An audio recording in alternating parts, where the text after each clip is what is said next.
Hi cooking lovers, welcome to our channel. ఈ వీడియోలో పుల్లటి మజ్జిగతో బజ్జీలు వేస్తున్నానండి. కొందరైతే మైసూర్ బజ్జీ, మైసూర్ బోండా, చల్ల పునుకులు, చల్ల బజ్జీలు ఏ విధంగా పిలుస్తూ ఉంటారు. నేనైతే బండి మీద అమ్మే చల్ల బజ్జీలు వేస్తున్నాను. అలాగే ఇందులోకి కాంబినేషన్ బండి మీద అమ్మే వైట్ చట్నీ చేస్తున్నాను. ఈ వైట్ చట్నీ కాంబినేషన్తో ఈ బజ్జీలు అయితే చాలా బాగుంటాయండి. ఒక్కొక్కరు ఒక్కొక్క విధంగా పిండిని కలుపుతూ ఉంటారు కదా. నేను కలిపిన విధంగా నేను చేసిన స్టైల్లో మీరు ఒకసారి ట్రై చేసి చూడండి. ఈ బజ్జీలను టేస్ట్ అయితే బాగుంటుంది, గుల్లగా ఉంటుంది. నేనైతే ఇందులో సోడాని అయితే అసలు యూజ్ చేయలేదండి. ఈ బజ్జీలను ఏ విధంగా తయారు చేయాలో మరి వీడియోలోకి వెళ్ళిపోదామా.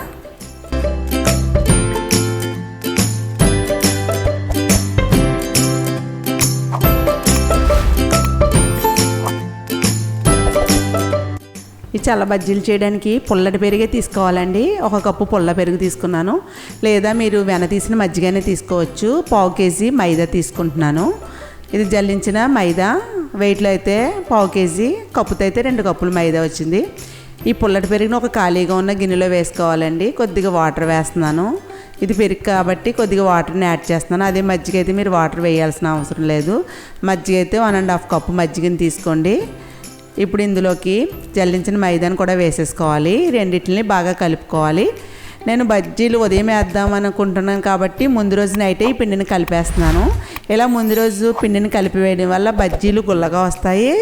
అలాగే ఇందులోకి అయితే ఎటువంటి సోడా కానీ బేకింగ్ పౌడర్ కానీ కలపాల్సిన అవసరం లేదండి.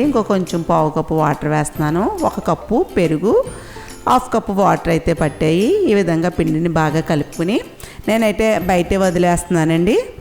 మీకు బాగా పుల్లగా ఉండకూడదు అనుకుంటే కాబట్టి ఒక 3 గంటలు 4 గంటలు ఫ్రిడ్జ్లో ఉంచుకుని తర్వాత తీసేసుకుని బయట పెట్టేసుకోవచ్చు.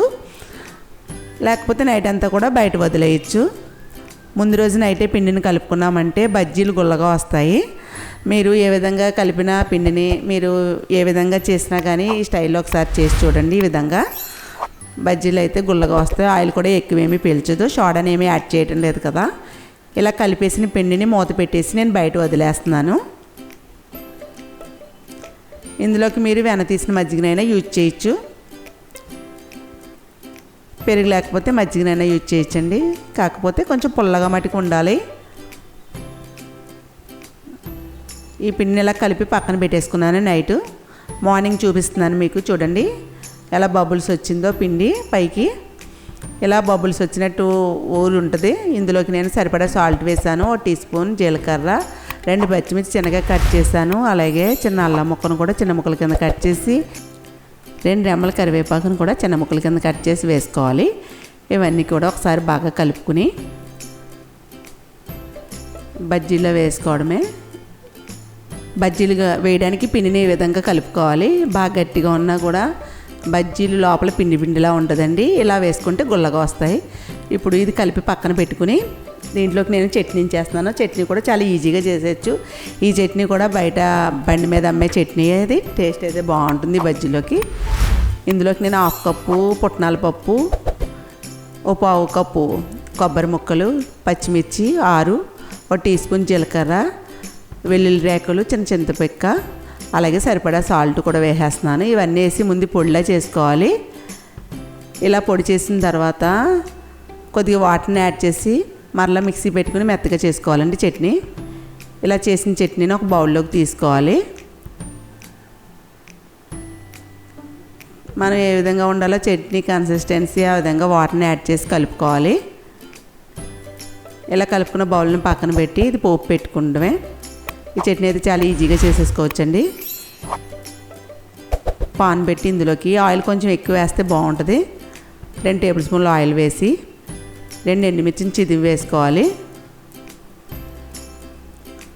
1/2 టీ స్పూన్ ఆవాలు, 1/2 టీ స్పూన్ జీలకర్ర, 2 రెమ్మల కరివేపాకు, ఇవన్నీ కూడా లో ఫ్లేమ్లో వేయించుకుని ఇందులోకి కొద్దిగా ఇంగువ వేసుకోవాలి. ఈ పోపు వేగిన తర్వాత స్టవ్ ఆఫ్ చేసి ఈ పోపు అంతా కూడా ఒక బౌల్లోకి చట్నీ తీసాం కదా, ఆ బౌల్లో వేసేసుకోవడమే.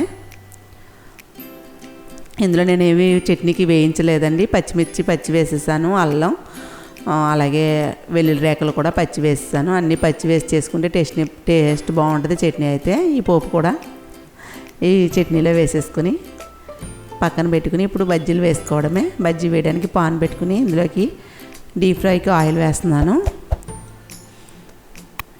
అదే మీ దగ్గర పాన్ పెద్దది ఉంటే ఖాళీగా వెడల్పుగా ఉన్న పాన్ పెట్టుకోండి, అప్పుడు బజ్జీలు వేయడానికి అయితే వీలుగా ఉంటుంది. ఇప్పుడు డీప్ ఫ్రైకి ఆయిల్ వేసి ఆయిల్ని బాగా మరగనివ్వాలి. బాగా మరిగిన తర్వాతే బజ్జీలను వేయాలి. చేయి తడి చేసుకుని ఇలా కొద్ది కొద్దిగా పిండి తీసుకుని ఈ విధంగా నేను బజ్జీలా వేసేస్తున్నానండి. ఇలా చేతితో కొద్దిగా పిండి తీసుకుని కొద్దిగా వేస్తే చాలు, ఇవి బాగా పొంగుతాయి. ఇలాగా కొద్ది కొద్దిగా పిండి తీసుకుని పాన్ అంతా కూడా ఎన్ని పడితే అన్ని వేసుకోవాలి. ఫ్లేమ్ని కొంచెం మీడియం ఫ్లేమ్లో ఉంచుకోవాలి. హై ఫ్లేమ్లో ఉంచామంటే పైన వేగిపోయి లోపల పిండి ఉడకదు. ఆయిల్ మరిగించేటప్పుడు హై ఫ్లేమ్లో మరగనివ్వాలి, బజ్జీలు వేసేటప్పుడు మీడియం ఫ్లేమ్లో ఉంచాలి. ఇప్పుడు ఇలా కొద్ది కొద్దిగా పిండిని తీసుకుని జాయిగా నూనెలోకి డ్రాప్ చేయాలండి. ఇలా మొత్తం పాన్ అంతా కూడా బజ్జీలు వేసేసుకుని బజ్జీలు వేసిన తర్వాత కాసేపటికి మనం అవి కలపాలి. పిండిని ముందు రోజు నైటే వేసుకుంటే మనం సోడా వేయాల్సిన అవసరం లేదండి. ఇలా గుల్లగా వచ్చేస్తాయి పొంగుతూ. కొద్దిగా పిండి వేసినా సరే ఎంత బాగా పొంగుతున్నాయో చూసారు కదా. ఇప్పుడు గరిటెతో రెండో వైపు కూడా టర్న్ చేసుకోవాలి. అదే ఖాళీగా ఉన్న పాన్ అయితే మనకి ఇంకా ఈజీగా ఉంటుంది బజ్జీలు వేసుకోవడానికి కలుపుకోవడానికి కూడా. ఈ విధంగా రెండో వైపు కూడా టర్న్ చేసి రెండో వైపు వేగిన తర్వాత ఒక ప్లేట్లోకి టిష్యూ పేపర్ వేసి అందులోకి తీసేసుకోవడమేనండి. ఇందులో సోడాది ఏమీ వేయలేదు కాబట్టి ఆయిల్ ఏమీ ఎక్కువ లాగదు.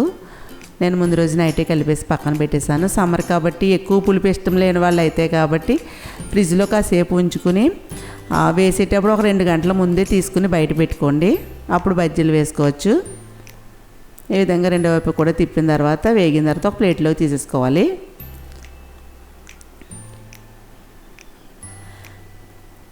బండి మీద చల్ల పునుగులు అమ్ముతారు కదండి, అవి అయితే ఇంకొంచెం చిన్న సైజు వేస్తారు, అవి ఇలాగే చేస్తారు.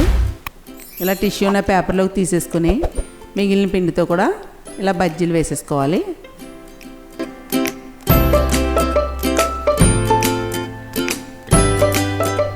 ఈ విధంగా వేసేసుకోవాలి. మిగిలిన బజ్జీలను కూడా వేసేసుకుని వేగిన తర్వాత ఒక ప్లేట్లో తీసుకుని సర్వ్ చేసుకోవడమేనండి.